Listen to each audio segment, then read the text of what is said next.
दर्शकों, SSR news 69 channel पर आपका स्वागत है।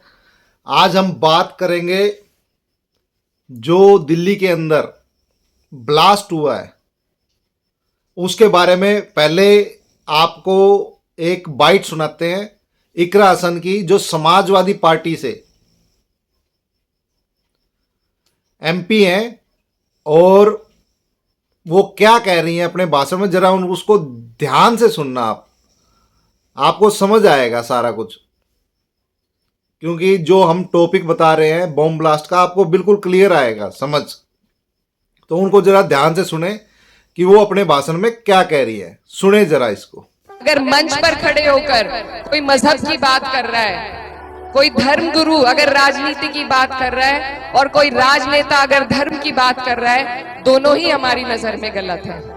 क्योंकि समस्याएं चाहे हिंदू हो मुसलमान हो, समस्या सबकी एक जैसी होती है। सभी की रोटी कपड़ा मकान बिजली पानी स्कूल हॉस्पिटल, ये समस्या हिंदू भाइयों की भी है मुसलमानों की भी है।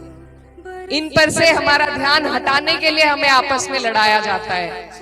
लेकिन अगर आप और हम मिलकर ये सुनिश्चित करें कि हमें सिर्फ विकास की बात करनी है, सिर्फ उन लोगों को वोट देना है जो विकास की बात करे, धर्म जात की बात ना करे। उन्होंने क्या कहा, अब बात करते हैं इस टॉपिक के ऊपर थोड़ा सा। तो आपने सुना दर्शकों, पहली ही बाइट में इसने कहा कि जो धार्मिक गुरु मंच पे खड़े होकर राजनीति की बात कर रहा है और जो राजनेता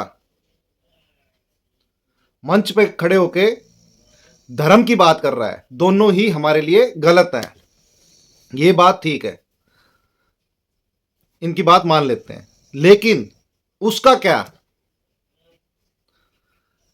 कितने ही मियां मौलवी हर एक पार्टी में किसी ना किसी पोस्ट पे हैं, इनकी समाजवादी पार्टी में भी है, उसका क्या करोगे।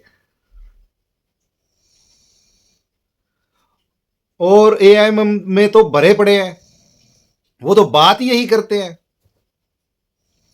तो इनके मुंह से बात शोभा नहीं दे रही,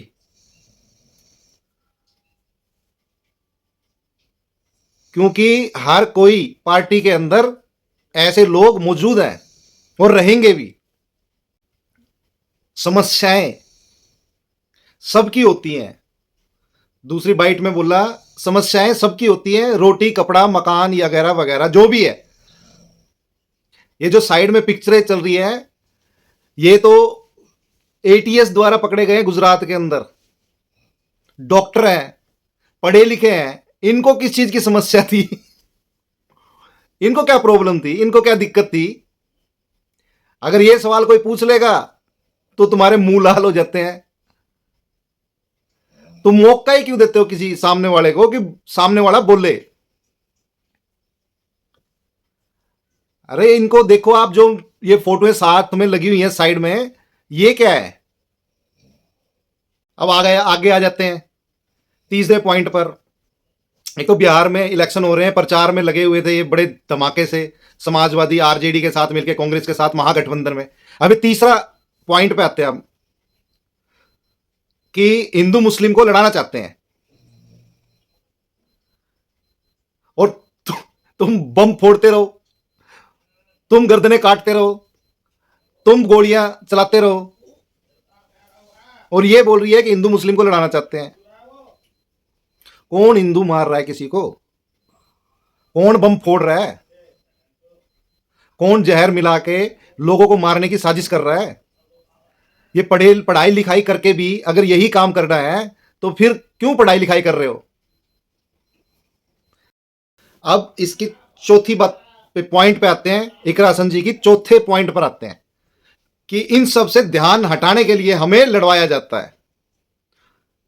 ध्यान हटाने के लिए नहीं, तुम ध्यान में लगा लोगे और पीछे से ये बम फोड़ देंगे। ध्यान तो रखना ही पड़ेगा। बंदा घर से बाहर निकला, गाड़ी में गया, पता लगा आगे रास्ते में बम फूट गया। लड़वा कौन रहा है? ऐसी हरकतें क्यों करते हो? जो धर्म जात की बात तुम्हें कहनी पड़ती है, बोलनी पड़ती है, और सबको पता है कि इलेक्शन के अंदर कौन क्या करता है, कौन क्या नहीं करता। दर्शकों, जैसे आपने इकरा हसन जी की बात तो सुनी और हमने बताया कि ये चीज और जो ये फोटोएं आप देख रहे हैं, देखते रहिएगा, ये जरूरी है, आपके इर्द गिर्द भी हो सकते हैं। सतर्क रहिए, सावधान रहिए।